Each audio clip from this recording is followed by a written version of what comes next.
Hey, what's up, everybody? This is Sam Spade from the Midnight Devils, and you're listening to InObscuria podcast, where we always keep it real, real hard. How hard, you say? So hard, it hurts. InObscuria.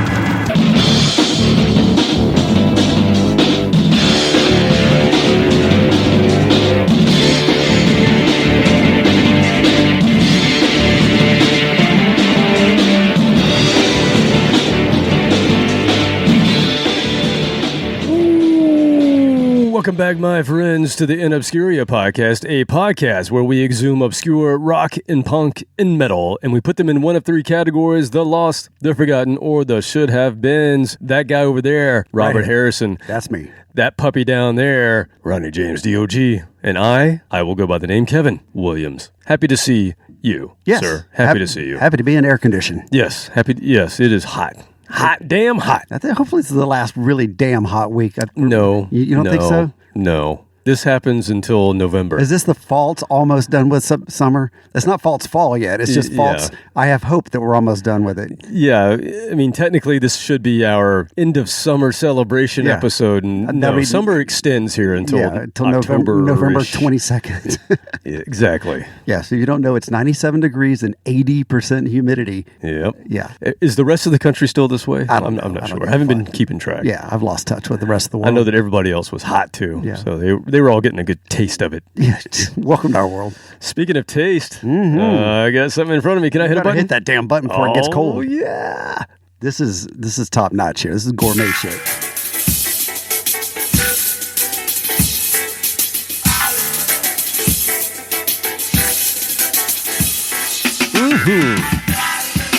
That's right, Munchketeers. It's time to get your grub on with the chef that can get it to your funky style. Roberts, got no music. Right now, Roberts, got no music. Wow!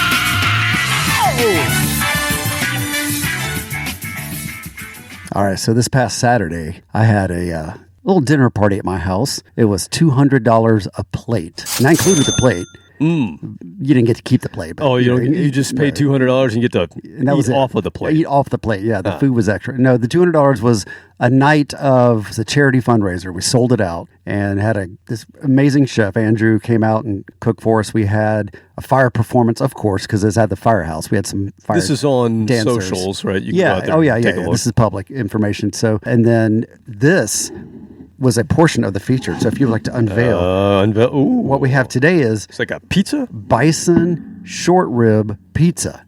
Oh, my God. So we had bison short ribs from none other than Ted Turner's ranch in Montana. Ooh. This isn't just from Ted's Montana Grill. No, this is from the founder, one of the founders of Ted's Montana Grill, his ranch in Montana. Wow. And then I had it left over. And I was like, well, I could just heat it up, but I kind of wanted to amplify it a little bit. So because Ted has passed on. Oh, yes, he has passed on. So they're just going over to his property now and just poaching his animals. Because the bison are just wandering around aimlessly. There's nobody taking care of them. So we're just eating poached bison. Yeah, they just walked in like, hey, come here, you. Come here. But yeah, this is... How'd you like to be on my pizza? Special sauce and all this. So they had like Wagyu beef for appetizers. Ooh. It was an incredible night. It just kept coming. We had 3 different dessert courses, I think. So yeah, you got to try this. And while you're trying it, now you sent me some pictures as well. We'll talk in a minute. I gotta have a bite. Oh damn! Oh yeah.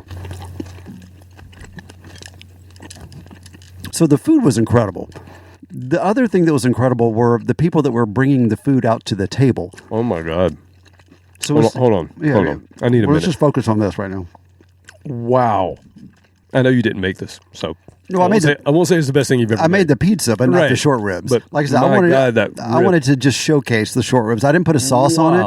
There's no sauce on the pizza because I just wanted the short ribs to kind of stand out. Wow, that is good. Okay, sorry. That's Please continue. So course after course. But for me, the star of the show were the people that were bringing the food out to the table from my kitchen, none other than the Reed twins. Swing, swing, tentpole. She's a babe. These are a set of twins that were wearing, and I'll post the picture. It's public knowledge, but they were wearing these extremely form-fitting bodysuits with like animal print on it. It's hard to describe, with antlers. And They had antlers. they're not the homeliest of girls. No, they were extremely physically fit. They went to circus school instead of college. And so they're professional performers and acrobats and everything. And they were part of the show later on. But during the dinner, they dressed up and were the servers. So every time there was another course, they would bring me my food, Mr. Harrison. So you kept sending plates back. Oh, yeah. I was like, yeah, this is terrible. You got to bring me up. Or they would bring me, more wine. You want some white wine, red wine? Yes. More wine, please. So, yes, it's like the episode of The Office where I wanted to take a Sharpie and write on one of their arms because I couldn't tell them apart. They really were that identical that I'm just like, I don't care. They're just bringing me food and wine. I saw the picture. It did look like a mirror image. They really are. So, yeah, I'm at the head of the table have beautiful twins bringing me wine and bison short ribs. I said, who's that girl there? And what a scummy man. For a couple of hours. That was a peak experience of this month of being Robert And Harrison. I bet you didn't pay $200. No, I don't get the check. Yeah, I get a free seat at the table. That's the deal. Right. Is I don't charge anything for the venue rental because it's going to charity. But at the same time, the deal is I get to sit at the table and get all the good food and good wine and everything and the entertainment. And it was your plate. You got to keep the plate, too. I got the leftovers. And the leftovers. All the leftovers. So, yeah, then Wow. we had a big fire show in the backyard after that. And it was a lot of fun. So now we're just Nice. reaping the rewards of leftovers. I saw a fire show, too. I didn't tell you about this. We haven't talked yet. No, we haven't. But yeah, Wednesday night last week, we recorded early. And that night, I took my almost 15-year-old to her second concert ever. And I said, this may actually rival your first concert. Which I can't remember what the first Her one was. first concert was a little band called Yes. There's your first Kiss connection with a K. And remind me, was she impressed with her first concert or kind of ambivalent? Well, she was only 6 or 7 years old. She had no idea So what was going on. She liked it, but we left early because her sister was getting tired and had pulled her tooth out and was bleeding all over the place. And, it was a different experience. Typical dad stuff. Yeah, this is what goes on at Kiss concert. There's blood, but Gene's blood is not as important as your kid's blood. But I asked her, I don't know, months ago, because my wife and I, Grace, we both love the band Muse. And we said, hey, Muse is coming in the summer. Noelle, would you want to go? And she said, absolutely. So I have turned her into, or Grace has turned her into a Muse fan. Nice. Because your wife's a fan also. Yeah, major fan. It's one of the bands that we both kind of bond over. There aren't many. Right. Pink Floyd, Led Zeppelin, Muse, and Rush. She likes Rush. But at least it's the good ones. It's the good ones, and she likes Rush. So it's not like James Taylor or something. You'd be like, I kind of like that, but no. Yeah, there are others that she likes that, Billy Joel, I don't care for, but, you whatever. tolerate that because you're a husband. Exactly. But yes, we took my daughter to see Muse, and they did something cool. It was at the Lakewood Amphitheater, which going to an amphitheater show in Atlanta in August can be dicey because it can just be really stinky, sweaty, nasty, and you try to enjoy it. We actually did have seats in the amphitheater section, but it wasn't the covered section. And it looked like it might rain. You never know if it's going to dump on you or not. But we got in our seats, and my wife was like, this just isn't going to work for me. Oh, boy. She didn't like she thought she had picked a better seat. Right. And I guess from the view on the little map when she picked out the tickets, which she took like an hour to get these damn tickets. I take maybe 5 minutes when I'm getting tickets. She took an hour and procured these tickets. She even put them on the firm. The firm paid for them. She's like, this just isn't going to work for me. It's a business outing. And exactly. And there was a guy walking around saying, upgrade to box seats, $100. And she's like, sold. Oh my God. I've never heard of this. I know. He just happened to be walking by. Get your coats, get your popcorn, get your upgraded box seats. And she's like, sold. And we got upgraded to a box seat. We had a place to put our food. We had there were 3 of us, and it was a box for probably a family of 8 or 9. Yeah. And we had all this room. I would have paid that too. Where do I go to get this guy walking up to me going, would you like to go over there to the box seats? They had signs out, so you could actually scan a code when you get there. So I guess if they don't sell these things out, they put that up the day of the show. That makes me want to go to concerts there. Yeah. Because like you described before, Dude, it was awesome. It's daunting to go to concerts unless you've got close seats because Yeah. it's brutal hot, or yes, you're going to get drenched. So we're now underneath. We're right in front of the general admission floor area. Yeah, they got those giant ceiling fans. And we had the giant ceiling fans directly over us. It was nice as could be. And then, You don't have to touch sweaty people you don't know. not at all. And then a lady walks up and goes, "What can I bring you?" Oh, hell yeah. And we're like, "This is amazing." I ordered beers and you pizzas. and I both had my the God. same experience, but in completely different opposite ends of the spectrum. Exactly. We had everything we wanted for a brief period of time. Yes, it was We got to amazing. experience what life is good, like the upper 0.5% is like. My wife got to sit down and enjoy the show. She stood up when she wanted, but she could sit down. It was like bar height, so she could see. I mean, it was perfect seats. She's not exactly super tall, but she's not really short to get there. But, So. both of them, my daughter's actually taller than her now. Yeah. But still, they could see everything fine. They could hear everything fine. It was just amazing. And then, of course, Muse comes out. The first two bands could have cared less. It was, God, I can't even remember the name of the first band now. Then it must not be worth it. Yeah. The second band was Portugal the Man, who I'm familiar with, but I don't care for Skip the it. music. I'd skip. Yeah. Whatever. Too much Dave They were Matthews. very Dave Matthews-y. Yeah, but they were very goofy. Like one of the guys, they had two singers, and one of the guys was wearing a ski mask the whole time in August in Atlanta. Fuck you, idiot. It was just they're from Alaska. I don't know better. They don't know better, yeah. But anyway, the first band, I'm trying to remember. I actually have one of their albums, but they were just boring. Okay.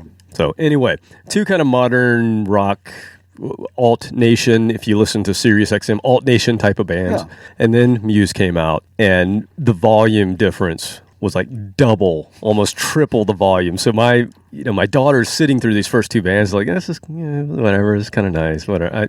I could tell she wasn't really impressed. And then Muse comes out and just blows her freaking head off with the volume. And then I've never seen Muse use so much propane and fire effects in my life. So once again, our experiences were eerily similar, but different ends of the spectrum. So instead of usually they have a lot of props, at least the last couple of tours. And we haven't seen them. They didn't tour in the States with their last album. So it's been a 2-album cycle, since we've seen them. And usually they had big props. They had no props. They had no extras. They put all of their budget into bombs and streamers and confetti. They had 3 songs with confetti and streamers just exploding. And we were in the perfect spot. It went all over covered. us. It was so awesome. For almost 15. She'll be 15 in 2 weeks. Yeah. For an almost 15-year-old, your second show ever, and you've seen Kiss before. You set that bar really high, Kevin. She's seen 2 really that good might shows. be it. I don't know if there's anything else coming around that's going to match that. Yeah, it was amazing. The song selection, they went all the way back to the beginning. I'm a huge Muse fan, as you know, and it was amazing. You got to let me know. Now I want to get back into it. I was really into them for a while, kind of got left beside the tracks as they went on, and didn't really keep up with their latest stuff. But the newest album, they played 5 songs, and they did it all. It was a cool way to do it. They did it all up front. Yeah. So they started with Mass Hysteria, which is a huge old hit, and then they did 5 songs of the new album because it's kind of a concept album. And they had great, the stage show is always amazing. They had these boxes moving above them, and they would make all these different, it's kind of similar to the Rush show, to be honest. You'll see, but I won't go into too much to that. Yeah, but shh, keep that quiet. But anyway, it was just impressive, and they played most of the new songs right up front, so you got that out of the way, and then the rest of the show was pretty much all the hits and a couple of deep cuts. Yeah, it's the way to do it. I'm going next time. Yeah. The only thing I will say is, if you've ever listened to Muse, Matthew Bellamy is a hell of a singer. Matthew Bellamy's getting older. Oh, no. And there were certain bits and certain things where he was doing the Vince Neil, and he was letting the crowd sing some of it. Because he's hit that point, I think, where he can't hit some of those falsettos that he hits. I hate that, but that's life. But think about it now. We're talking about him doing that. They came out in what, 2000 and... I think first album's like 98, 99. And yes. There's people complaining about 20, certain people that are years. touring right now that were in like 1969, 70. Right. Exactly right. That were singing at that point. Yeah, I was bitching about Rush last week. Exactly. Right? The man's in his 70s. But that's so, we have to take that with a grain of salt that we complain about Geddy Lee, or not me, but there have been people that have complained about it a little bit. And now we're starting to see it with our people bands. Our age. Yeah, our contemporaries. People in their 50s like, I can't hit those notes anymore. You're like, oh, come on, you puss. Now, Suck it I'm up, not saying man. that he didn't hit all. He hit a lot lot of the notes, but there were certain songs throughout the set where he absolutely was taking a little break. That's okay. God almighty. Because all of his songs are way up there. It's not Oh my like God. a couple of He them. does so much falsetto singing, and his range is crazy. Yeah, we had one song where I had to pull it all together just for this one note. Goodbye.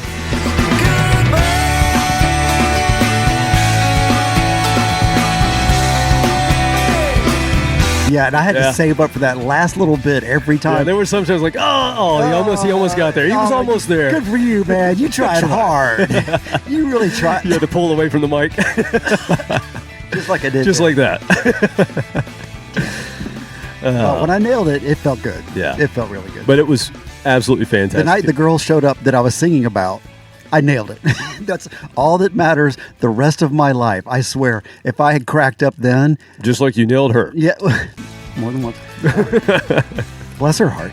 But yeah, I did it when it mattered. When we had a really good audience. Right. I pulled it together for that. The other times I might have had a couple of cocktails. I don't know. Well, your vocal warm-up was something. Jack and Coke and yelling at people. Yeah, maybe we should have rethought that. We should have thought that. Yeah, a lot of talking. Hanging out for yelling. 2 hours and socializing in a smoky bar. Lots of drinking. Yeah, lots of drinking around Lots smoke. of drinking, smoking. We didn't learn a whole lot. Yeah, it wasn't bright. So that's what I had going on. That's the best news I have. What a good week. Oh, it was great. So good. Yeah. Anything else from you? you? We should talk about a podcast or something just to pay off. That's what people are Okay, here well, for. might as well. I mean, we were talking music at least. Sorta, yeah. We were talking entertainment and music. Entertainment That's what we do. news, yes. That's what we do. And concert reviews. And you got a dog that's The dog, drooling on your foot. he is. So after you drooled in front of me, go listen to Pot of Thunder, Cobras and Fire, Growing Up Rock, Slamfest Podcast, Decibel Geek, A to Z Radio, Metal Up Your Podcast, The Hustle, Disciples of the Watch, Podcast Rock City, State of America, Rock Strikes 10, Potter Than Hell, Shout It Out Loudcast, The Kiss Room, Ages of Rock, and Doomed. Forget about Monty.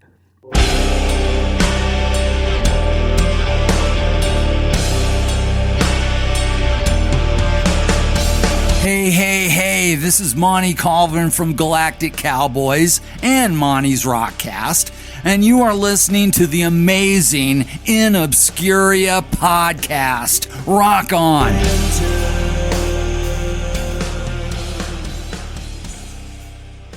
Monty's Rockcast.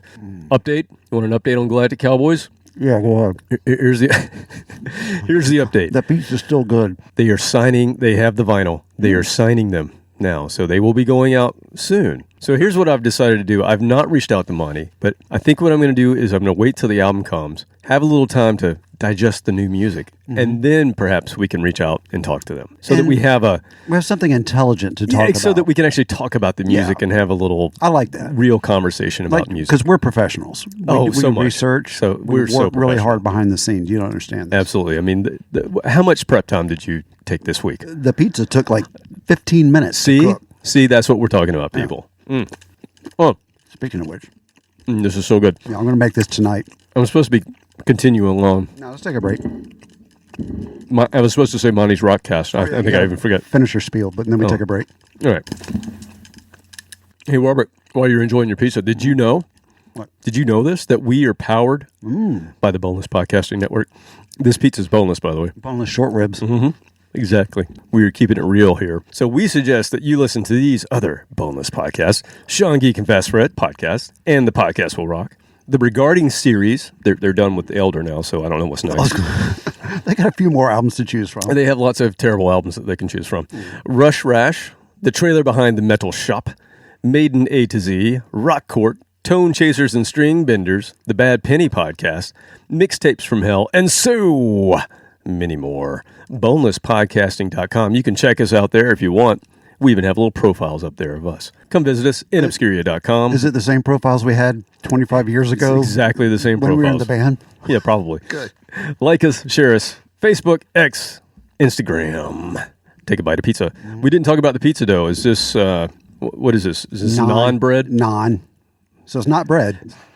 That's true. N-A-A-N, non-bread. So Is that what you again, call for it? our Indian listeners, we're keeping it real with our It is Indian food. Very authentic, non-authentic pizza. Kevin, it's what they call fusion cuisine. There's a fusion going on in my mouth right now. Oh. Yeah, this is going to be my dinner tonight. I've got some leftovers still, so I got to get rid of them somehow. Yes, Kristen, this is food porn. The food porn is strong. Orgy Central at Roberto's house. Yeah.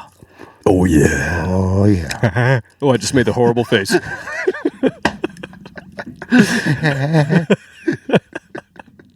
God, you guys are such pervs. You can hold it, man. Big baseball. Margaret Thatcher next on a cold day. Damn it. You're finished, but you still have pizza left. Oh, God. You finished too soon. All right. Let's see if I can do this. I'll enjoy the other piece later. Sorry, dog. During the song. What is that? What? I was just sitting there and you were all quiet. What are you doing? Ronnie James Dio. I said that and then I took another bite. My We stomach gotta- wouldn't let me do it. I have to pay somebody to come back and do a Garden of Eden Hall of Fame. Yeah, somebody would have to be keeping track of all Yeah, that. that's what I'm saying. I'd pay somebody to do that. I bet we could figure it out. Yeah. I think we could go back. That's got to be in the top 10 right there. Yeah, that is good. Okay, Robert, so after our expose on Sloan last week, I started thinking a lot about the early 90s and the shifting tides within rock music. We talked about that with them. As the 80s gave way to the 90s, a lot of difference in what was popular between late 80s, early 90s, right? So we spoke about how Sloan's first album came out on DGC in 1992. Now, that's around the same time a year prior, Nirvana had come out. 92 was to me, that was the big explosion of grunge music, I believe. Everything came together, kind Yeah. of. But you still had 80s stuff winding down. It wasn't, like you said. Damn several Yankees times. were still touring. Exactly right. And Guns N' Roses were still riding high on. Yeah, Use Damn Your Yankees were Illusion. touring, but Guns N' Roses were still thriving. Thriving, yeah. So the grunge and alternative boom was happening. It was punching everybody in the mouth, but it wasn't quite taking over everyone. Now, I would say by the end of 1993, it was officially over. Yeah. All the B and C level hair bands had received the phone call while they were on tour saying, yeah, there's no more money for There's you no guys. more money, and you're done. You're done. Why don't you come on home? Yeah, exactly. So typically, the other thing is typically at this time of year, we try to have one last hurrah, a final blowout, not in your shorts, a final blowout end of summer party. That's what I'm talking about. Oh, okay. And we usually do that Sunset Strip style. Oh, that's right. Yeah. Loud guitars, fast cars, Hell yeah. and wild, wild women.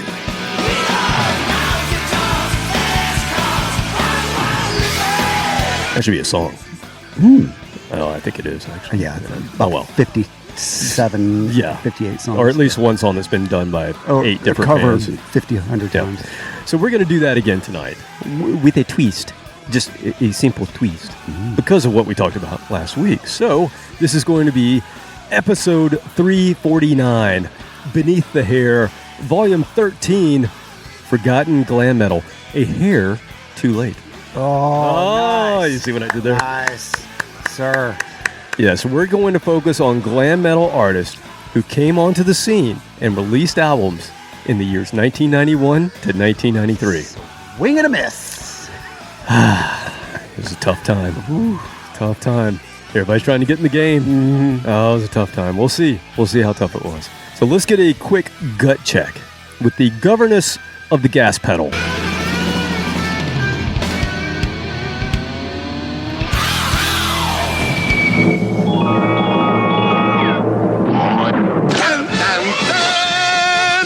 I am Captain, Content. and this is my faithful companion. Mighty K. Say hello. Holy shitballs, Kevin. White Rain. I forgot all about that hairspray. I probably used it too at some point when we didn't have Aqua Crotch. I worked at Phase Drugs, so I had to stock the shelves. So I'd see all that shit, perk and White Rain. Oh my God, yeah, I think we did use White Rain because it was really inexpensive. I think it was more inexpensive than Aqua Crotch, but I'd forgotten all about White Rain. So kudos to you, good sir. Oh my Thank you. God, I can't wait to tell my best friend Robert. She is going to be like, I forgot that shit too. Oh my, she's going to be just like me. So look at you, Kevin, remembering this shit better than us girls. That's what I do. Phenomenal. Sorry, not sorry. Dumb ways to die. Really dumb ways to die. Dumb ways to die. Some really dumb ways to die. Maybe that's not such a bad thing. I don't know. Let's just... Yeah, okay. It's like the scene from Reservoir Dogs where the dude's singing while he's getting ready to cut the dude's ear off. She's singing that as she's like swerving back and forth looking for pedestrians. Yep. It's sordid, very sordid. Yeah, she's a sick individual. A very sick individual. And apparently she doesn't have your gender correct. Yeah. Unless you've changed something. I don't know. Not that I know of. Okay. Hang on. Nope. Still there. Still there. Okay. We're good. Everything's the same. I don't know how people are labeling themselves these days. You never know. Kevin, you just don't. You can't assume that anymore. That's right. It makes an ass out of just you, not me. Yes. Ass you. Oh my God. I'm still... You got your nose running. It's so good. This pizza is just so damn good. It's so good it makes you snot. It wasn't even snot. It was saliva coming down as I smelled this pizza. The poor dog. I know. The poor dog is he's not going to get a bite. I meant to take a picture of the kitchen floor upstairs where he was sitting while I was cooking this, and I looked over it. I'm like, is the refrigerator leaking? Oh no, that's my dog drooling on my hardwood floors. His stomach's just in knots. Like, oh God, I really, really want something. Yeah, because he didn't get to have any Saturday nights. He was sequestered down here in the studios during that event. He is not good at being let's just say, a well-heeled citizen of the community when we have food and guests around. Yes. You think he's a jackass while we do the podcast. Oh my God. He turns it up to 11 on that jackass scale when we have guests over. It's kind of like his owner. He just kind of shows his ass a little bit when he's in front of people. Just a little bit. I may have influenced him, yes. All right, well, let's get into this. We're going to start with a band who released an album in 1991. Now, they had a shot because 91, that's when it kind of first started. Mm-hmm. That's when the tides were already turning, but that's when the first stake really went in, right, with Nirvana coming out. And then I guess I heard, I don't know when you heard it, if you remember, I think it was like late fall of 91. So it was almost 92. I don't remember the specific time. It might have been late 91. Yeah. That's what I remember, at least. I could be wrong. It was kind of cold, so that could be anywhere late 91, early 92. I remember it was at a college frat party, and it was just people playing stuff, and then I think they turned on the radio because they ran out of CDs, because that's all we had. We didn't have internet. That's right. So they just turned on the local rock station, and all of a sudden we were like, what the hell is this? Now, we did have email. Did you have email at your school? I'm older than you. It was like, oh, that's right. No. Oh, that's right. No, we didn't have It was a brand new thing. There's some geeks in the computer lab that might have known what that was, but us students, as business majors, no, we didn't know what the hell email was. Yeah, I remember my roommate telling me, I don't know, sophomore year or so, he's like, hey, if you go to the library, you can use email. I'm like, well, I don't want to do that. What is that? Why would I do that? I can just talk to you here. Yeah, just talk to you in person. Or I can just put something in the mailbox there, and it goes over there for 5 cents. I remember having no clue as to what the concept was. No, it was, let's see. I mean, technically, I did not have a computer until 1998. Oh, I didn't own one. I didn't own one until then either. Well, I didn't really use one until I bought one. And the only reason I bought one was because my dad bought one first. And I was so embarrassed that he had a computer and was sending emails. And I'm like, well, shit, I got to get on this bandwagon. Because he's like, what's your email address? And I'm like, what? I don't have an email address. It's Robert at fuck off. Robert at you. But yeah, so that I'm behind the times anyway on anything technological. You know that. But yeah, none of that was in college. So yeah, we had radio. Right. And yeah, we turned on the radio. They played it, and we all laughed at it the first time. And it took 2 more tries, and I finally heard it in my car where I could just listen to it, and that's when it clicked. So yeah, I don't know what the second one was. Was the second one like Alice in Chains, or was it? Well, Alice in Chains were technically already out. They were already out. Man in the Box was 90. Okay. But they got put into the glam metal category, and they toured with metal bands. They were touring with thrash bands, even though they weren't thrash. But I guess Pearl Jam kind of was also about the same time. Yeah, I wouldn't say Pearl Jam was the next one, because Soundgarden and Alice in Chains had already been labeled as metal. And I already owned Soundgarden, but I thought of them as a metal band. And I remember Daughter, I think, was the first Pearl Jam song. I don't know if it's the first one released. That's on the second album. I'd say that's the first one I remember. Oh, okay. Alive was the first single. But I just remember that one first because I learned how to sing it. And that was the that's first time right. I heard myself sing. Like, That's right. You told that story. Yeah, so that's stuck in my memory, and it's pushed off all the other memories of Pearl Jam. It's the only one that matters. It's the only one that matters. All right. So we're going to begin with a band named after a street where their recording studio was located in Montgomery, Alabama. 2nd Avenue. Nope. McQueen Street. So that's the name of this band. You know, I was stranded in Montgomery, Alabama one time. I think I told that story. That is not a good place to get stranded. It was not cool. Delta just left us. Mm. They had engine problem or some kind of problem, couldn't land in Atlanta, rerouted to Montgomery. And guess what the airport does in Montgomery It at about closes. 10 o'clock? It closes. It closes. And the pilots and the flight attendants, they got on the last flight out of there. They left our plane, left us all in the airport, got on the last plane out. It was like, somebody will take care of you in the morning. So you get to walk the streets of Montgomery, Alabama until morning. I was out on the street for a living. Pictures. I mean, all over you're together. from the mean streets of South Carolina, so you can handle yourself. Oh man, yeah. No, it is not a walkable city. It is not. No. You don't want to be walking, and not really known for hair metal. No, not at all. Not really. But this band, it's good blues, good barbecue. Yeah, that makes sense. Yeah. This band was formed in 1987. They played the polished, sleazy glam metal style of the time. They toured the Southeast club circuit, and then they signed with a subsidiary of EMI in 1991. The big time's coming. The big time's coming. All their sacrifices paid off. Their debut was produced by Tom Werman, who is a notable producer. He did Motley Crue, Twisted Sister, Poison, Doc and LA Guns, you name it. He touched it, and he made it polished and glam metal. If you want to find out more about Tom Werman, you can go listen to Cobras and Fire, episode 180, where they do an interview with him. This was really good. And also Pot of Thunder, episode 556, another great interview they did with Tom Werman. Now, side note, when Tom Werman, before he was a producer, he was an A&R guy for Epic Records. And he brought in 3 bands that his Epic overlords said no to, that he thought would be really good bands to sign in the 70s. First one, Leonard Skinner. Oh, they said no. Stupid Epic. The second one, well, I'm not doing it in order. Another band that he brought to them that they said no to, Rush. He brought them Rush. Nope, we don't want that. No, not at Epic. The third band that he brought to them, hey, look at these guys. They have painted faces. What do you think of these guys? No, that's not going to sell. That'll never work. Kiss. There's your second Kiss connection with K. He brought all of those bands to Epic, and they passed on every single one. Oh, my God. Now, that's why he went, you know what, I'm just going to be a producer from here on out. I was going to say, because it gives you some gratification later on going, yes, I was right, but thinking about how much money, because I'm guessing he gets a good chunk of money. I'm sure. If they finder's signed fee. them, some type of fees, commissions, something. I don't know how that works, but knowing how much money was left on the table because of that. Wow. God. Unreal.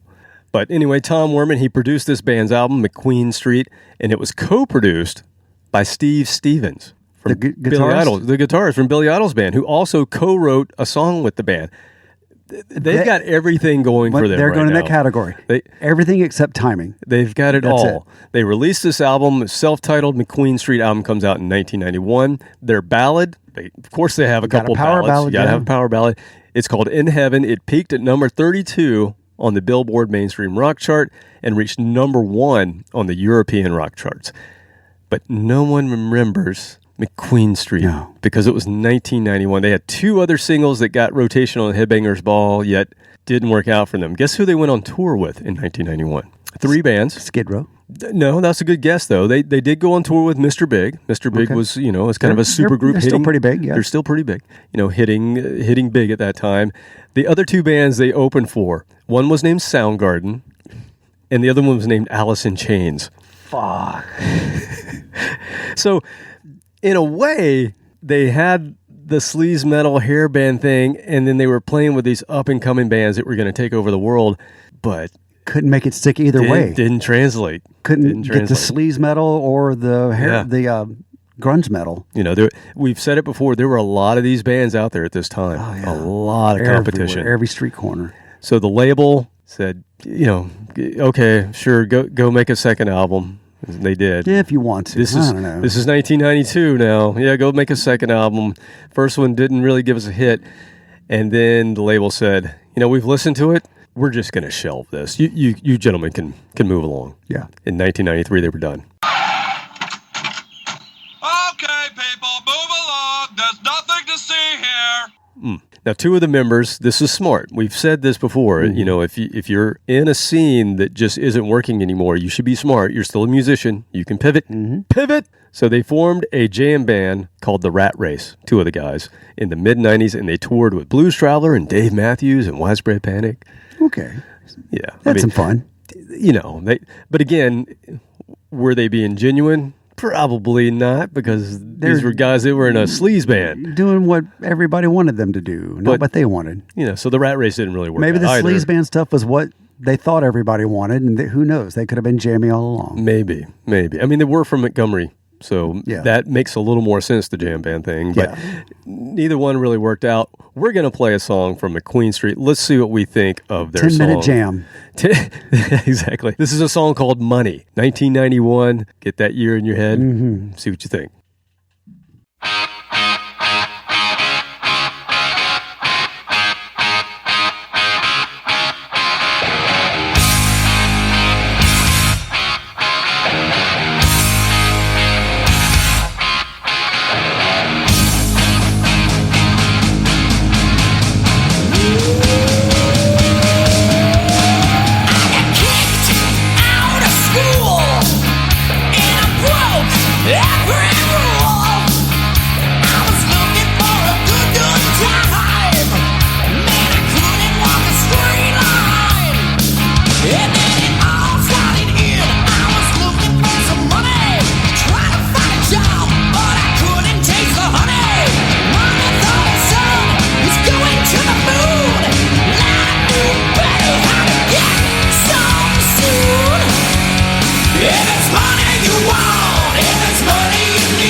So there's a little tiny space right between Skid Row and Tesla. They could have squeezed right in there, but they didn't quite merge in time. Like, just missed that spot. Yeah, they sort of did.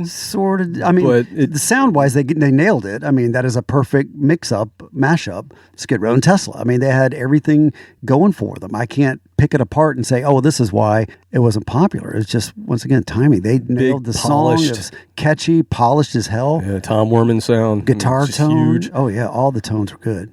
Yeah, sounded great, but yep, just didn't have staying power. No. That was a song that had a video. It was on Headbangers Ball, but it was just saturation at that point in time, and so many new bands. 65 other bands that sounded exactly like that. When you already had Tesla. Yeah. And Rat, and these bands were trying to compete with these bands that had already put out 4 and 5 albums and been very well successful. established. Yeah, well established. So, all right, let's go to 1992. This is a band from L.A. Well, that's a good place to be in 1990. I don't know about 92. We'll see. So they were in the scene in the late 80s, early 90s. They combined the sleaze of Guns N' Roses with the huge melodic guitar hooks of Rat and Dokken. Again, well-established bands at that point in time. They had the look, they had the chops, they had a massive major label, yet they arrived to the public's ears in 1992. Now, by this point, you've got the big four of grunge are already kind of settling in on their territory. Now, ironically, this band, whose name is Wildside, they relocated to L.A. originally in the late 80s from Seattle. Oops. Damn it. Yeah, they were... Beep. Back it up. Back it up. They moved in the late 80s. They were on the scene on the Strip, and they were playing the Roxy and the Whiskey and all that stuff, and that's how they got signed. But yeah, they were originally from Seattle, and they were even in a major label bidding war.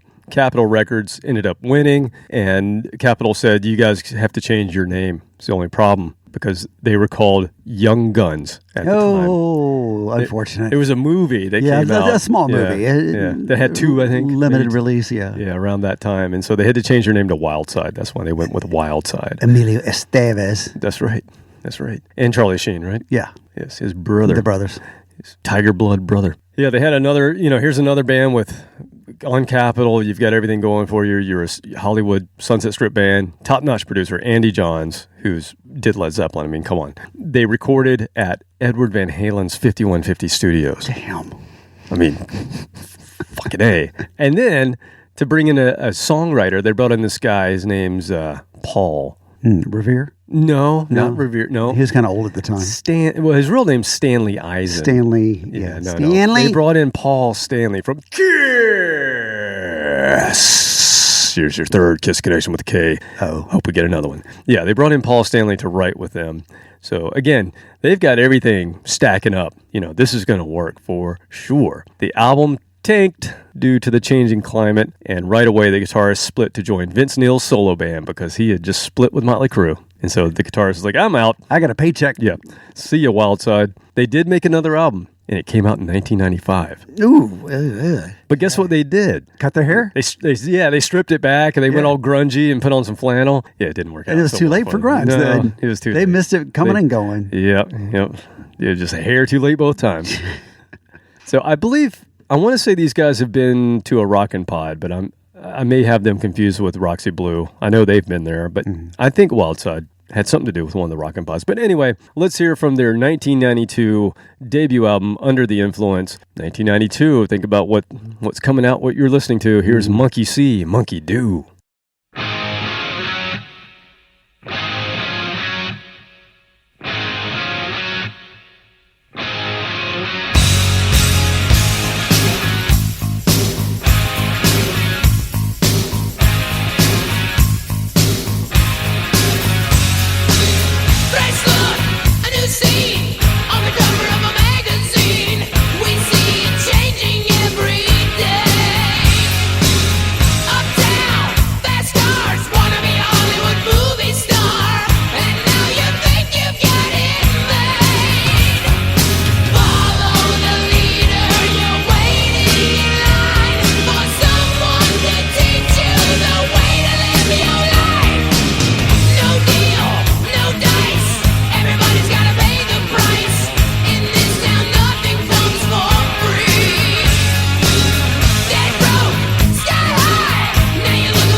Now, while we play the songs, I try to put myself back into 1991, 1992. My mindset back then was already, I was over most of this. Now, I still had some songs that I liked, but you didn't want to hear a new band doing that same stuff. Yeah, I'd already tuned out, basically. So I was already predisposed to go, even though if I heard this, I would say, well, I like the subject matter, the concept. Yeah, just seeing what everybody else is doing, following that. I was already in that mindset of, this is bullshit. I'm doing the same thing everybody else is doing. This is getting old.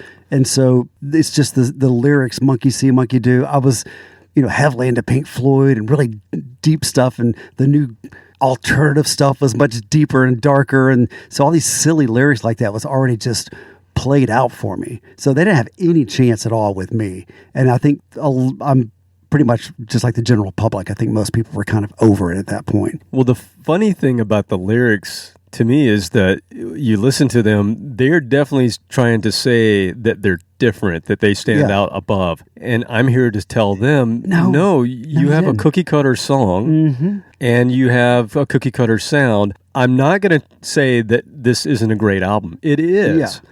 But as far as trying to make a claim that you're differentiating yourself, not at all. At the intro, I'm listening to the guitar. I'm like, okay, that's a good tone and everything. And then the bass line, dum, dum, dum, dum, dum. The most cliche thing, probably, of all the cliche stuff, of all the 80s cliches, that is the most easily distinguishable, because how many songs have dum, dum, dum, dum, dum? You could just substitute 500 Sounded songs like a Poison song to me. Yeah. Unskinny Bop. Unskinny Bop, all those. Yeah, I mean... And didn't Skid Row just have a song about monkey business or something? Around the same time, yeah. Sure. So then Monkey See, Monkey... You're like, okay, with the monkey stuff. Yeah. Monkeys are filthy. I think Aerosmith even had Monkey on My Back. Yeah, exactly. So what's all the monkey shit? A lot of monkey shit going on. They fling that stuff, if you've ever been around monkeys. The funny thing about the bass player, as I'm listening to this, it sounded like he was playing a 5-string bass. Now, he could have been eating one of these pizzas as he was recording that, but I'm pretty sure he was playing a 5-string, because I heard that low B, a few notes within the song where he went down lower than the E string. It could have been that he tuned down a 4-string bass, but I want to think that he was playing a 5-string bass and playing that line. And the irony is not lost on any of us here. The worst bass line you could possibly the overblown 80s and early 90s. I need a lot of drums, but I'm just going to play a standard beat. I need a lot of strings on my bass. It's probably covered in glitter and had lights in it or something. Yeah. Now, if I'm coming across like I don't like this band or this song, that's not the case. What I'm saying is that in 1992, this didn't have a chance. No. The times were way too far in the change mode, and this was not unique. This was sounding like the scene so much that there's no way they could have stood out. And even if you took away the change part, it was still unbelievably saturated with these bands. Oversaturated. Yeah. So they still didn't have a chance, because there were so many bands just like them that were established, like you just said, that had albums out that were touring that we knew, okay, this is a good band, that's a good band. This is the reason that the guitarist split and went to play with Vince Neil. He's the smartest one out of all. He knew, this isn't going to work. I got to go get with somebody who actually has an established... Yeah, it's got a bank account. A fan base already. These guys, I'm sure they did great in L.A. It's just trying to promote this in 1992 to a broader audience. Not going to happen. Outside of LA. And it didn't. And then they were forced to try to morph to grunge, which obviously that really didn't work for any of these bands that tried to do that. Okay, let's go to 1993. Now, this is where, if you're playing this music in 1993, you're well aware of what's happened, and the scene and the Sunset Strip had really already blown up for the most part. And this is another Sunset Strip band. They were hanging on for dear life near the end of the era, but they were kind of a little bit grittier and a little bit more street level punk in their approach. So maybe they could have had a chance. I don't know. It's a definite sleaze rock band. They originally formed in Salt Lake City in 1989. You can't be a sleaze rock band in Salt Lake City. That doesn't go over as well, yeah. So they relocated to first the Bay Area, and then they ended up on the Sunset Strip. And they did the grittier, sleazier side of metal. So think Guns N' Roses, Faster Pussycat, LA Guns, the stuff that those bands were doing maybe 3 years prior to when this band was releasing their music. They were playing all the haunts like the Whiskey, the Troubadour in the early 90s, but their debut album came out in 1993. No majors wanted a band playing this music at that time. So they released this album independently in 1993. No MTV, no radio attention, and because of that, the band dissolved by 1994. So this was kind of one of the last bands of the strip to try, and this was really, when you hit 1993, it was over. So this album is a cult classic for anyone who loves sleaze metal, so you probably hear of this band, or you've heard of this band before. They're called Alley Cat Scratch. I'm going to play from their one album, Dead Boys in Trash City. This is called Soul Survivor.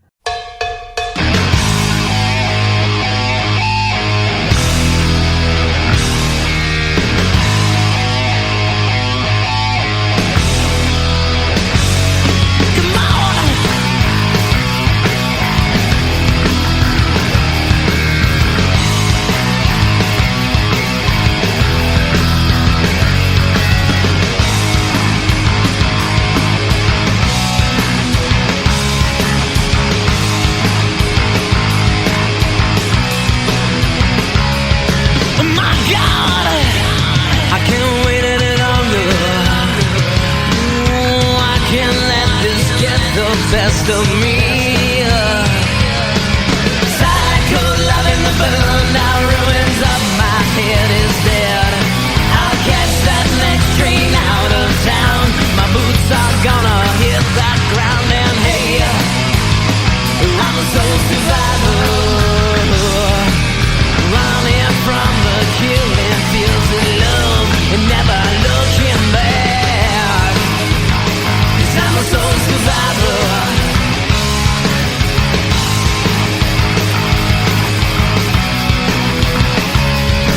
So how can you keep talking about the way I always put you down and you were doing worse to me? It's open season on my heart. The needle and the junkie both fit the part. Bags are packed and I'm moving on to my fish out of J&B. I'm drinking in the bar where the fat lady sings all her songs to me. And hey, I'm a soul survivor, running from the killing fields of love and never looking back. And hey, I'm a soul survivor, crown of thorns around my heart to keep it from falling apart. 'Cause I'm a soul survivor, I'm a soul survivor.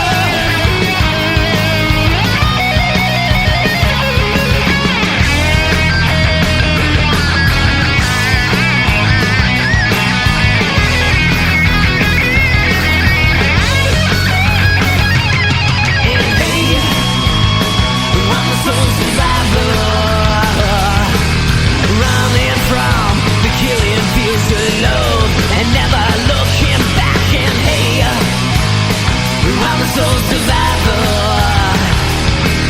crown of thorns around my heart, and hey, I'm a soul survivor. And I've forgotten the song. Hated it. Nice manners, babe. Chill. Oh, No, but not a fan of Alley Cat Scratch. But no, it's okay. I mean, it was kind of had a good beat to it, danceable beat, you know.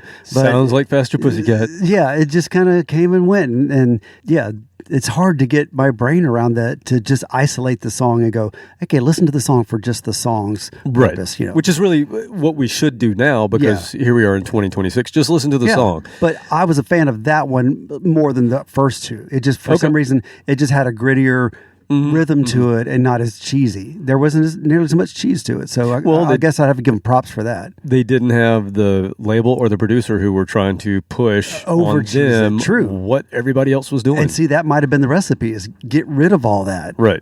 Do more grassroots recording. You know, and that's what they did. But unfortunately, no one, there was this extreme backlash for whatever reason to the music at that point in time. I don't think it's ever happened at any other time in music history where there's been such a backlash about bands or a style that only a year earlier had been huge. Other than disco. Maybe, yeah, you're right. But you're completely correct. But disco were more the mainstream. I guess it's the same thing. But for the most part, throughout the history of music and people listening to music, styles would come and go.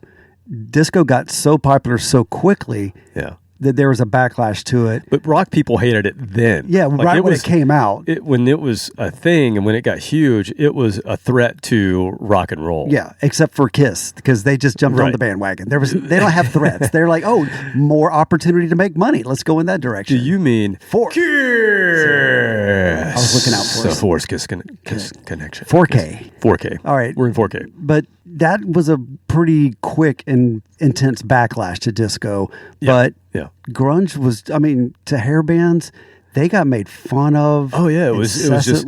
Yeah, I was into Motley Crue last year, but this year, they're not complete idiots. And I can't say that I didn't do some of that myself. Although I did not abandon it. I didn't sell any of my CDs or my tapes. I kept everything. And I still listened to it, but I'm not going to tell you that I was driving around my college with Motley Crue blasting out of my car. No, I was blasting Alice in Chains. That was when you had the windows up. Right, exactly. Just in the privacy of your own car. I was playing I remember I got the new Extreme, the fourth album in 1995, and I remember playing it thinking, this is so good. And it was a little more 95 than any other Extreme music. And I do remember blasting that, and I remember people looking at me like, what the hell is he playing? Nerd! But I thought it was great.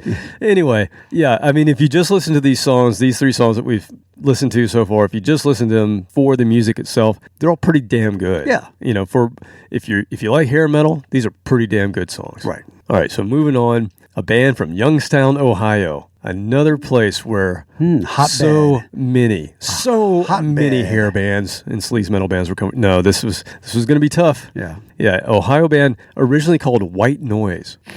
They were a white band. They're one of those white bands. White Line, Great White. They formed in 1983. These guys, I feel so bad for them. They slugged it out for so many years in the Midwest because, again, not a hotbed for this kind of music, but they slugged it out in the Midwest club circuit. They finally landed a major label deal with Atco Records, which is part of Atlantic, in the early 90s. Yeah!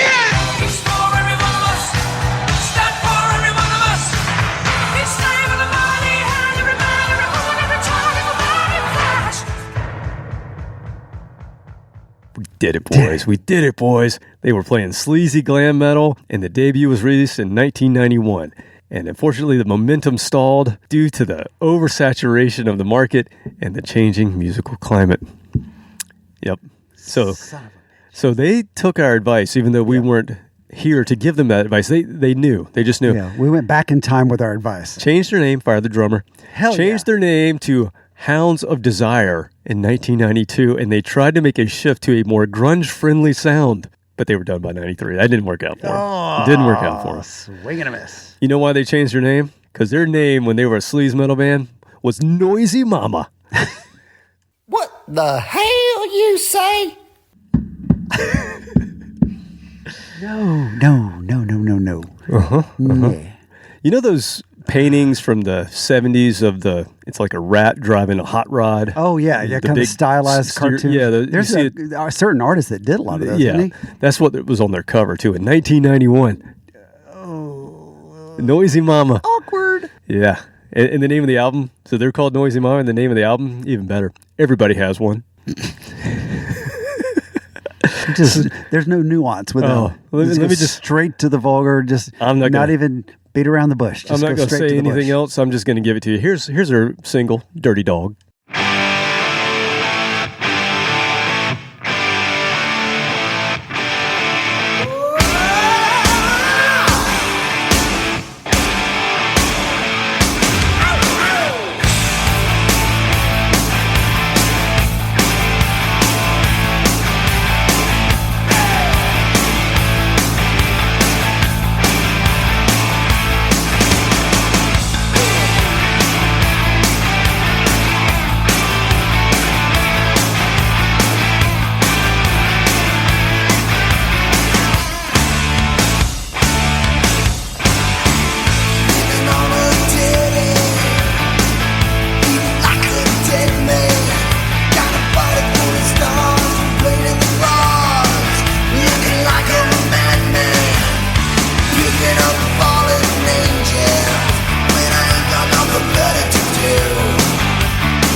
I just managed to blow my own mind for a second there. I was thinking of how when I put myself in the mind frame of 1992-ish that we're talking about, how I was ambivalent to disliking these bands. Like, I don't know. And I thought, well, wait a minute, though. There was a time when I really did kind of like stuff like this. And it was much later. It was when I'd met you and we were in a band. Then I realized that was 5 years later. 6 years later. Yeah. And I'm like, oh my God, the difference between me in 1992 and 1998 and 99, when you and I had become friends and started playing together, and we were in a band talking about music, that this stuff was on my mind, not this specific song, but this kind of music was starting to influence me writing songs, not just acoustic droney songs, to more rockin' songs. And to me, that's when the first wave of nostalgia started to come around. It was about 99, 2000. Absolutely. But like I said, just to think about... People were like, I wouldn't mind seeing some of those old bands again. It's such a world of difference between early 90s and late 90s for me, of how different I was and where I was still in college to all the way, own my own home and starting a band now. Yep. It was a wild ride. And we wanted to have fun. Yeah. At that point, we made it through the 90s. Things were great. I mean, God, we were in our 20s now. We had a tiny bit of money, not wealthy by any measure, but we had like $20 in our checking accounts, which is $20 more than I used to have. Exactly. That'll buy you some beer. We had some beer. We had some money for beer, man. We could order pizza once in a while. Yeah, it was at least once a week. Times were good. Really good. It was Hungry Howie's for $6 for 2 large pizzas, but it was still pizza. We weren't that discerning back then. So what'd you think of the Noisy Mama? I liked it. Like I said, I changed my mindset about halfway through the song and started looking at it differently and not as critical. And I was like, okay, fun song. I would like to play that. And once again, I love these guitar tones. I always have, was it a Gibson and a Marshall? I mean, you had 2 distinct sounds, they're both crunchy, but you had 2 different kinds of guitars. Back when you could get a really nice Gibson for like $400. Oh, yeah. Not anymore, man. So they remind me, I mean, they came out in 1991. They actually had a shot. I'm going to say this was completely due to oversaturation at that time, because AC/DC put out Razor's Edge in 1990. This to me sounded, I mean, this was a band that formed in 83. I think they were heavily steeped in AC/DC. Yeah. And that was kind of their thing. And then they had a little bit of this sleaze thing going on and a little bit of Accept kind of a sound to them. I was thinking Accept, yeah. But they were fun, more fun than Accept. Yeah. Except were kind of serious. But the AC/DC side, they were more the fun side. Dirty Deeds, Dirty Dog. And I remember 1991 was my freshman year in college, and I remember everybody was blasting Razor's Edge in the dorm rooms, right? This is semester 1 now. Yeah. Semester 2, things started to change, but still, everybody always liked AC/DC. This band kind of sounds like AC/DC, but their name's Noisy Mama, and they're not AC/DC. No. And so I think it's just oversaturation, because at the same time, or maybe even a year later, a band called Jackal comes out who's doing something very similar, and they actually do pretty well, but they have a shtick. Yeah. They got some heavy rotation in Tallahassee, Florida. They did a lot better than I think anybody thought they would, because they were doing this sort of thing in the era when things were changing. And he worked his ass off. It still does. I mean, that dude is a promotion machine. Yep. Jesse James Dupree. Absolutely. Recorded at his studios. Yep. Cock of the Walk Studios. Had his own whiskey, had his own brand of chainsaws. I mean, lube. Ew! Chain lube. For the chainsaw. Right, yeah, let's get that right. Yeah. Now, you can use it for whatever you want. Yeah. Just that's up to you. Anyway, speaking of Jackal. As long as you have 21 fingers and toes when you're done. No, there's no way that's correct. I'm sorry, I was trying to impress you. Oh. That's how we count in Georgia. I see. It's the new math. Speaking of Jackal, a lot of our friends right now, as we're recording this, are on their way to, Gatlinburg? Is that Dollywood area? Is that Gatlinburg? Pigeon Forge. Okay. Well, it's all the same area. Yeah, that area. It's tourist trap hell. Yeah. So there's Monsters on the Mountain. So the same people that do the Monsters of Rock cruise, they're doing Monsters on the Mountain. It was every hair band that has a pulse. But hardly any of the real names. So you've got two dudes from Rat. You got the dude that sang for Poison. The guitar tech from Twisted Sister. The dude that was in Skid Row at one time, and now he sings for Twisted Sister, but you're just going to get the dude. Yeah, just the dude with a cassette tape, backing tracks. Yeah. And then they have Rick Springfield. That's going to be the surprise. We've already talked about Mr. Springfield. He's going to be the talk of the show. But no, our friend Tora is playing. Yeah. Bullet Boys, the original Bullet Boys. They'll be good. It's cool. A lot of people are there as we're recording this, starting to It's head a on that trip. nostalgia fest. Yes. You get to go hang out with your friends, listen to some good music, and have a good time. And there's a bunch of new bands. And our buddy Tuck Smith is playing. And I bet he's going to blow some minds. I guarantee you there are going to be people that don't know who Tuck Smith is. And when they get done with that show, they're going to be like, we're fans of this guy. Absolutely. And there's a place called the Pancake Factory. You get to go wait in line to have pancakes. Everybody does it, man. There's a log flume, mini golf course. Oh, it's going to be great. Oh, God. I can't imagine standing in line for all of that. Pasty metalheads. 95 degrees. It's going to be great. Gatlinburg, Tennessee. Oh, great. Oh, Ripley's Believe It or Not. You remember that. You got to go to the Ripley's Believe It or Not. That's just the hit of the trip. They should have called me first. I could have given them the entire itinerary. Well, I think they're going to be watching bands at this thing. I don't think they'll have time afterwards. I don't think they'll have they're time done before they go home. Well, I hope everyone has a good time that's there. We're doing this recording as you are thinking about heading to Tennessee, so it's kind of cool. Anyway, Noisy Mama will not be there. Sorry to say, they're not going to be there. But I will say, of these 4 bands that we've played so far, all of them had a resurgence or some type of reunion in the 2000s at some point because, just like we were talking about, people started to want to hear this kind of stuff again. And so it kind of gave a resurgence to even these bands that didn't quite make it. At least they had a video on MTV maybe at one point, and so they did. I think the vast majority of them made more money in the 2000s than they ever did. You're probably right. In the 80s or 90s. Yeah, the nostalgia factor kicked in, and people that were in that scene then had money. Yeah. And they could spend on these bands, and they did. And merch. Yeah. All right, so let's get to our next sleazy outfit. They were formed in 1989 in Fort Myers, Florida. When I think Fort Myers, Florida, I think old people.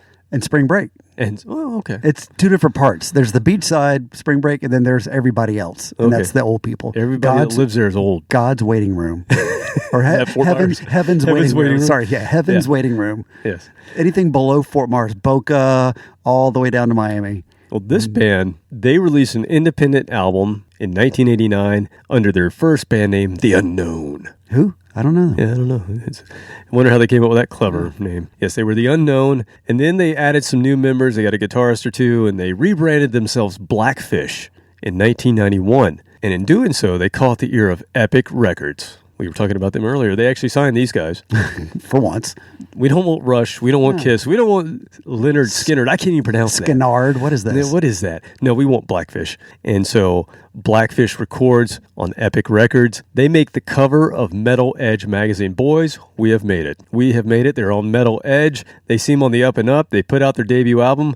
But by the time it comes out, they took a little too long to get it out. It's 1993. Oh no. God, even worse. No. Now, these guys, they were a little bluesier, a little more retro 70s mixed in with their kind of 80s hair thing. So some songs were potentially could have crossed over because the Black Crowes were doing well. Lenny Kravitz is doing well. You know, they could have maybe if they had just kind of focused a little more on that. However, they chose this song that I'm about to play as their lead single in 1993. The band dissolved soon after the album's release. Now, this is a good album, but even in 1993, if this song were on the album, I would have been like, you know what? Maybe maybe that's a B-side. Come here. Let's sit down. Let's talk. Have you listened to the Pearl Jam album? Yeah. Yeah. Maybe this song, I'm just saying, maybe this song just is a B-side, or maybe we just play it live. Yeah. Nope. Epic Records wants to release this as the single, so please enjoy from Blackfish, Sweet 16. Oh.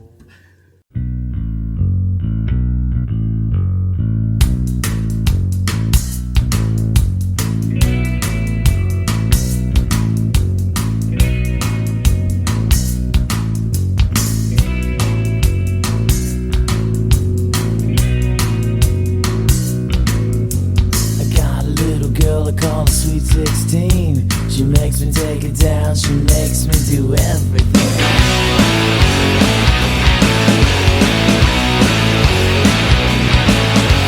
Sweet 16, she likes them rough and tough. She got all screwed up and she fell in love.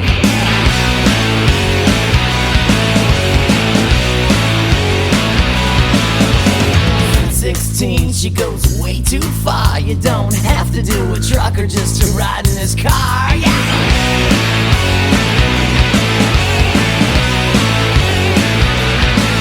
No, she never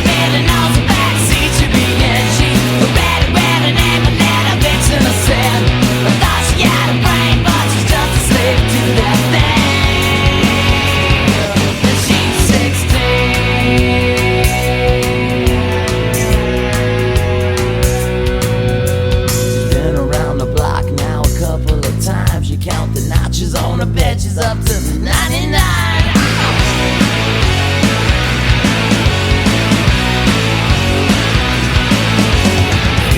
She just tries to score. She don't know behind her back that they call her a whore.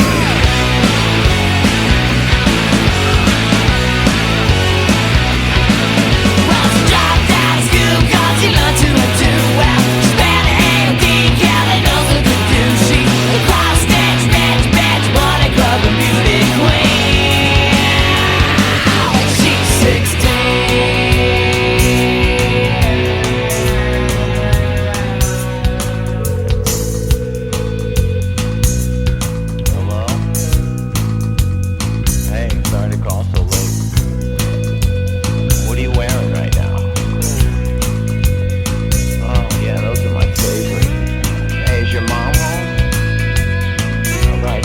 Window open for me, alright? Yeah.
I would say, you know, if you said, if you were our advisor, what would you say? Then I would say, delete that. You know?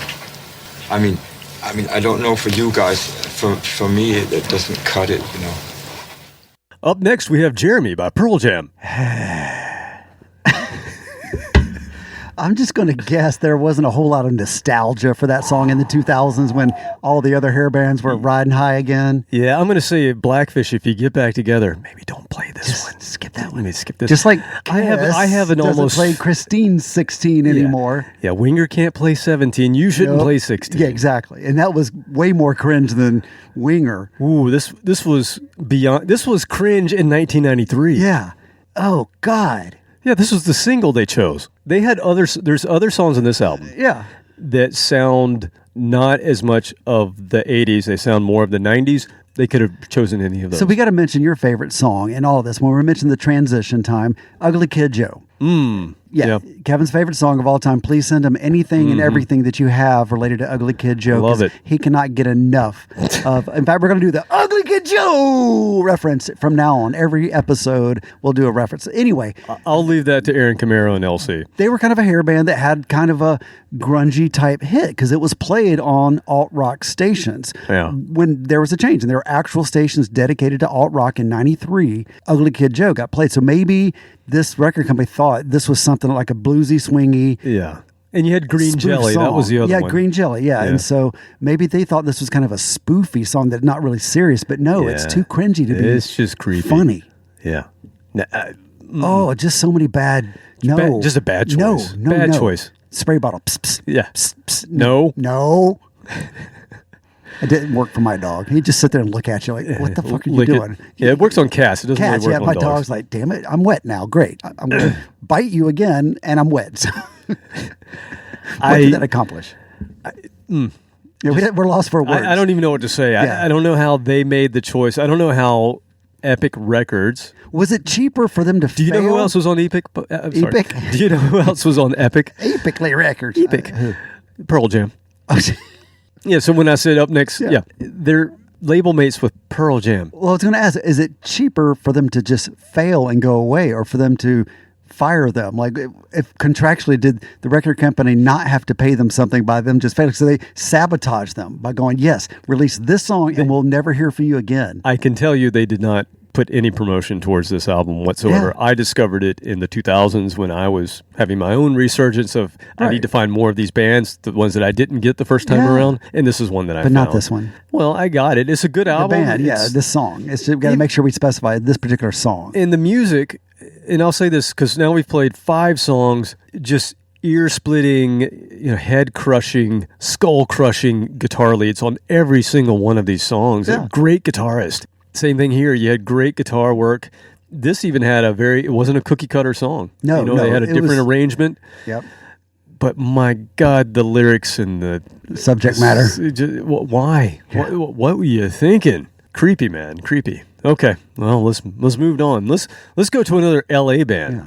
Now for context, I think Winger Song came out in 87. 17. Yeah, it was about then. 88. I was 17. Yeah. So legally, I could sing that song. I didn't really fully comprehend what I was singing. Yeah, Kip Winger wasn't. He was not. See, that's what I didn't comprehend was the person writing the song was not. But I'm like, oh, that's cool. She's only 17. I'm 17. That's cool. Now, we could say it's just a song and they're just lyrics. And he could have written this. Any of these songwriters could have written this either with in mind of when they were the same age or when they were actually that age. So let's give them the benefit of doubt. However, you don't choose this as your lead single in 1993. And in the 80s, yes. 70s, absolutely. There was some creepy subject matter that was considered okay. That was normal. 80s, it was okay. It was just starting to get a little, but by 93, come on. Yeah. I think we'd all agreed, like, okay, let's just not do that. Yeah, it was riot girls were starting to happen. I don't think it was smart. It wet my ass anyway. I'm not going to mess with them. But now, especially that some of us are parents of teenagers. Yes. Not me, but that I know of. Exactly. It hits hard. A little different. It's a little close to home here. Oh, yeah. Awkward. Okay. All right. So next up, another LA band. This is a band that actually did have some brief success. They had some promise. They released their debut album in 1991. Again, 91 you were at the precipice of, I might be able to make it. They were initially dismissed by critics as Guns N' Roses clones, unfortunately, because the frontman, Steven Chiro's style was very Axl-like. Okay. I mean, everybody was trying to cop Axl's moves, and I mean, look at Scott Weiland. He did it for years. And then he did it with his band. With shorter hair. Right. And it worked great. And it worked out well for him. Really well, yeah. This band did have I've never thought about that, but you're right. Oh, my God, yeah.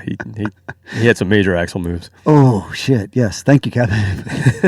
This band did have a bit of a darkness, a little bit of an edge to them, so it did set them apart. God love. Yeah, they sang falsetto all the time. All the time. No, not quite. Not what I meant. Not what I meant. I meant darker imagery. Yes, darker imagery. So, it set them a little bit apart from the rest of the sleaze rock acts at that time. And they were originally managed by Sharon Osbourne. Oh, yeah, that lady. So, she knew some stuff. Yeah, she had connections. But she let them go. But she did help them get their deal with RCA. Now, Sharon! Sorry, boys. Gotta leave. Gotta leave. Gotta go. Yeah, so RCA, you're familiar with this record label, yes? They make records and the labels. Yes, and they are the label where bands go to die. Oh, is that it? Yes, especially this style of music. Yes, if you're on RCA, chances are you will not have a second album. The old Victrola records. Exactly.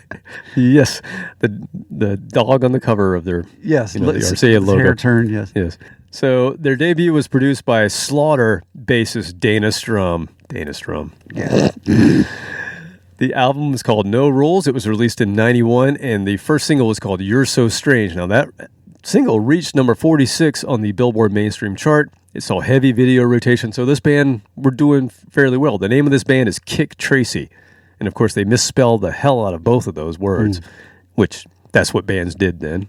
But it's, sounds like a band of the time, and that's what they were. They did club tours with Slaughter, Bullet Boys, Y&T, and Badlands. So they were playing with some bands that had some success, but they're new, and it's 1991. So, they realized, hey, if we're going to do this again, if we're going to put something else out, we got to go even heavier, even darker, and that's what they did. They went very dark on their EP that came out in 1992, and that really didn't do anything for them, but it's just an EP. It's okay. Go ahead. RCA says, go ahead and record that second album. They record the sophomore album in 1993, and then RCA, for obvious reasons, went, you know what? Don't finish it. You don't have to. Don't worry about it. Move on. Go ahead. Yeah, so they never put out that second album. I believe it came out later. It got shelved, Yeah. just like we talk about all the time. Later in 2017, David Ellefson had his own of Megadeth. He had his own label called EMP, and he released the demos because they never really finished the album. Yeah. But he did release it. So there's more Kick Tracy out there if you want it. I'm going to play from No Rules right now, 1991, and this is the single called Don't Need Rules.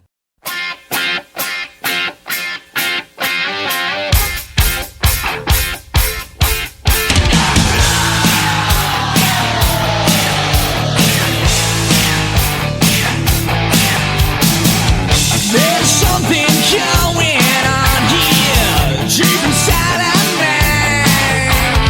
Some kind of sucker who can walk on water in a sea of tranquility. I'm getting free. And neither do you.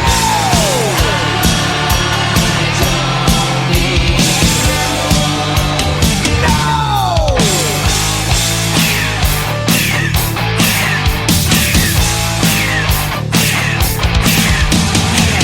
You're under a move to make a motion. I'll be the judge, you're wrong or right. I'm ready to fight. I don't need rules. And neither do you. I don't need rules. No. If you don't have my hand, that's right.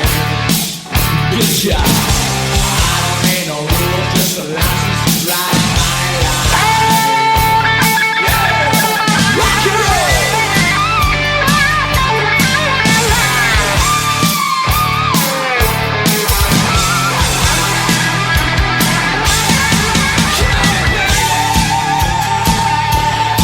You know what you're talking about. Don't you.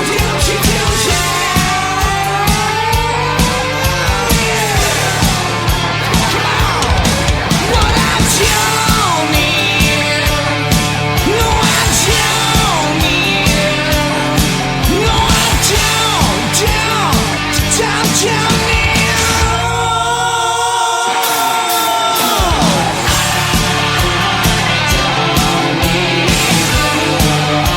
And neither do you.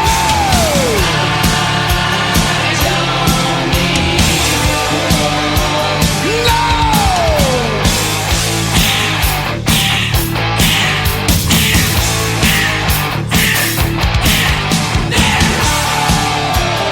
What you say? I can't hear you. One more time. No, I don't need. No, I don't need. I don't need rules.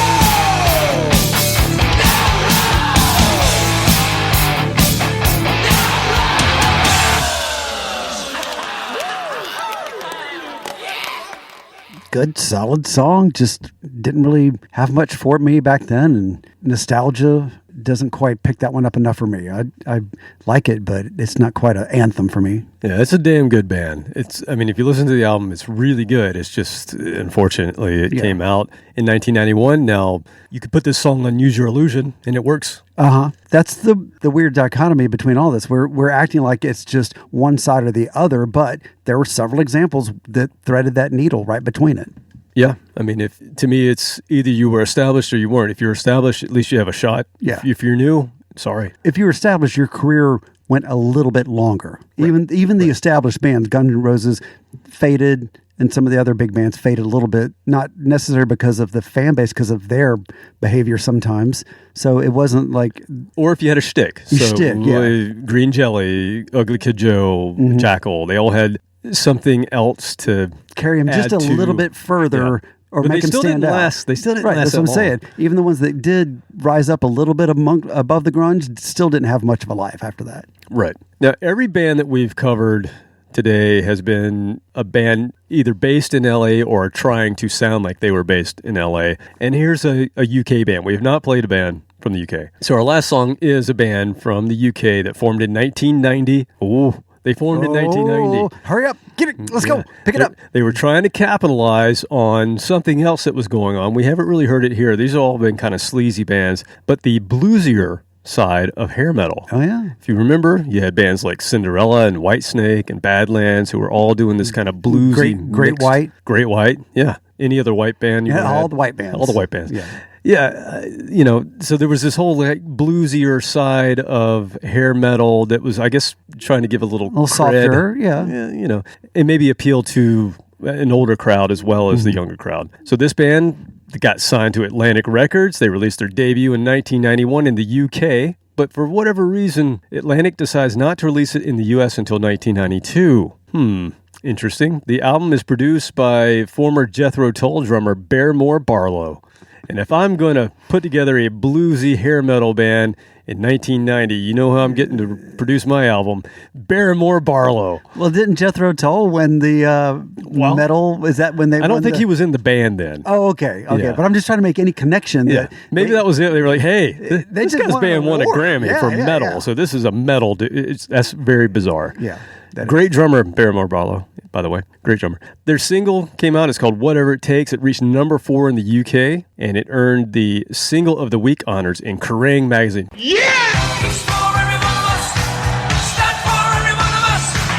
It's time for the body, and every man, every woman, every child, every body flash. Boys, in the UK, we've made it.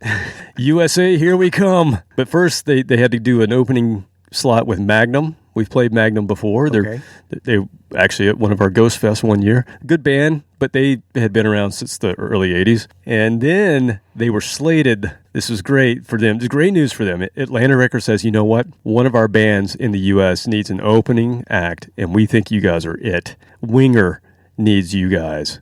And by the way, this name of this band, Kiss of the Gypsy. Yes, the label says Winger USA 1991, sorry. What do you guys think?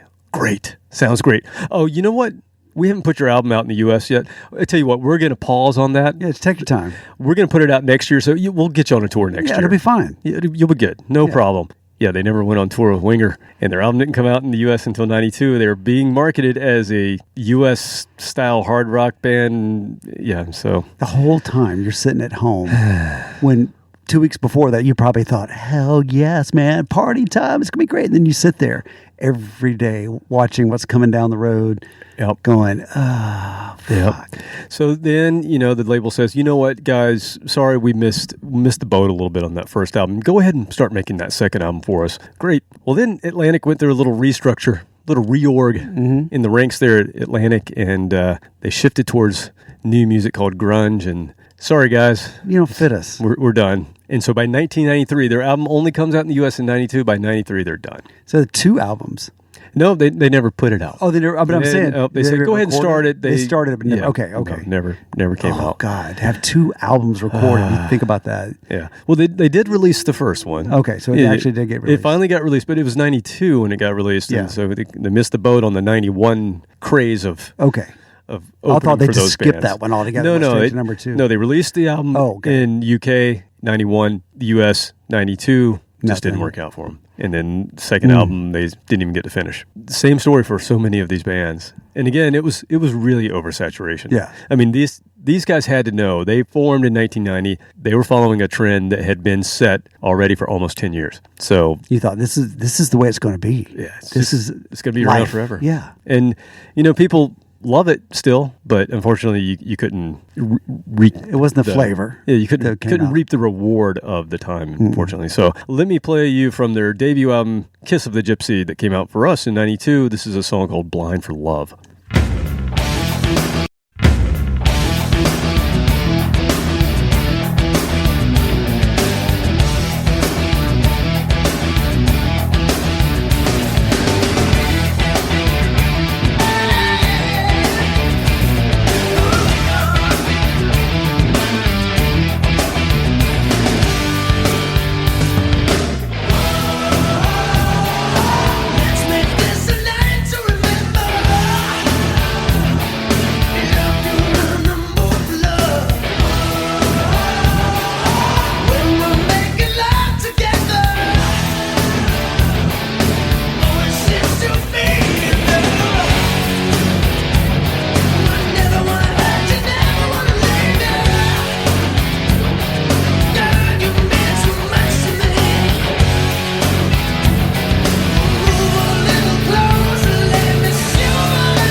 All right. Of course, you had to wait to the last song to play something that I finally got into.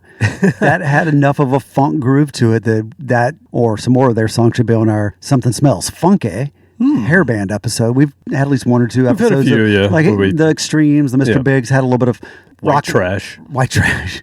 They're up there. Rocking. Oh, I thought you were referring to No, I'm not talking to you. No, okay. I was like, well, excuse me. I've come a long way. Thank you very much. I pay my Just bills. own it, man. Just own it. I have cars with. Well, no, I've got a car without wheels on it.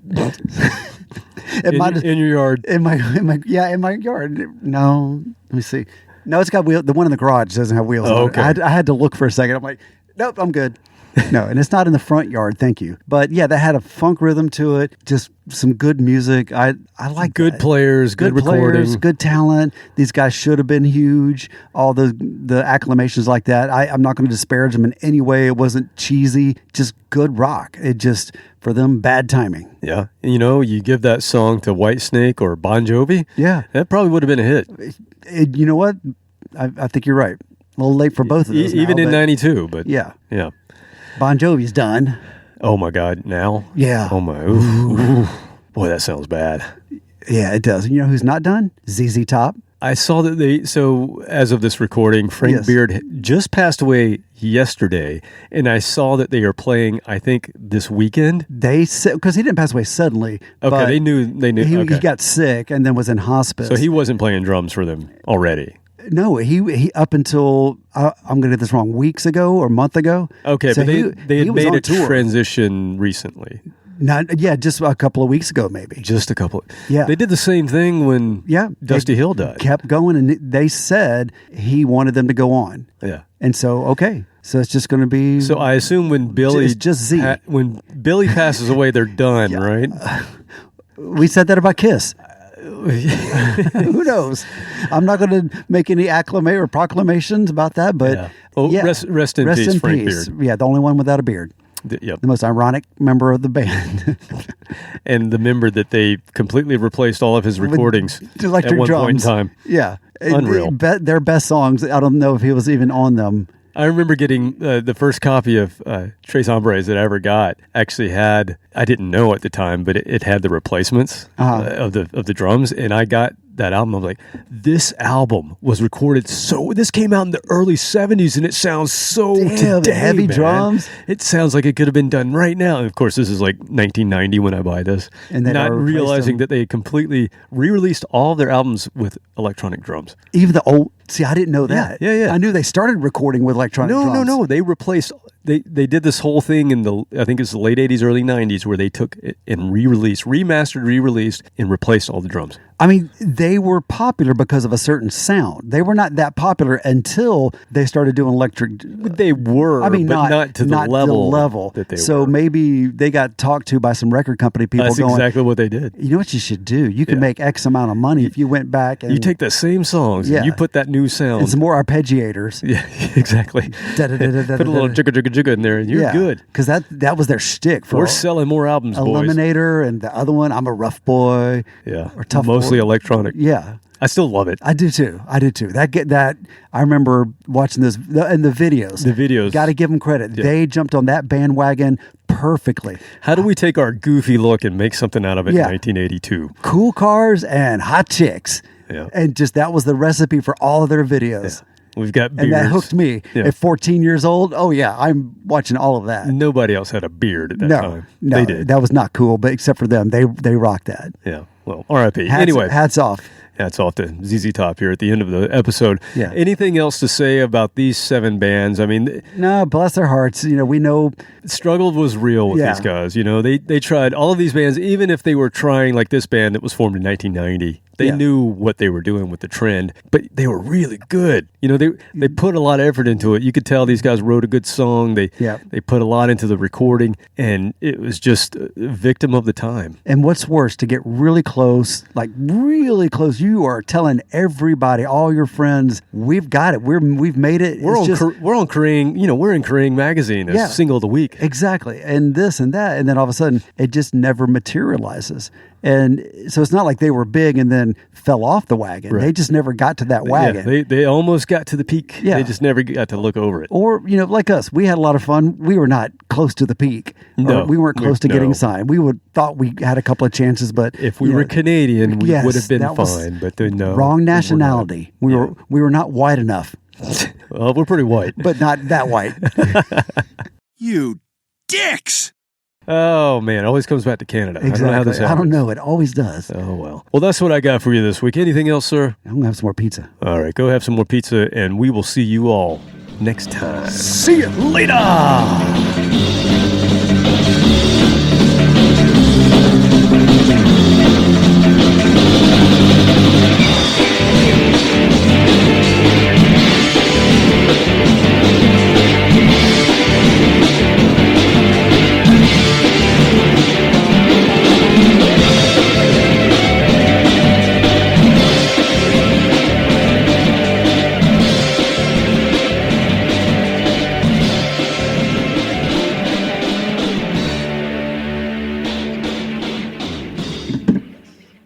We're going to try to check again. Check. Sounds great. Sounds good. Good job. You good? Good job. You ready? Let's go.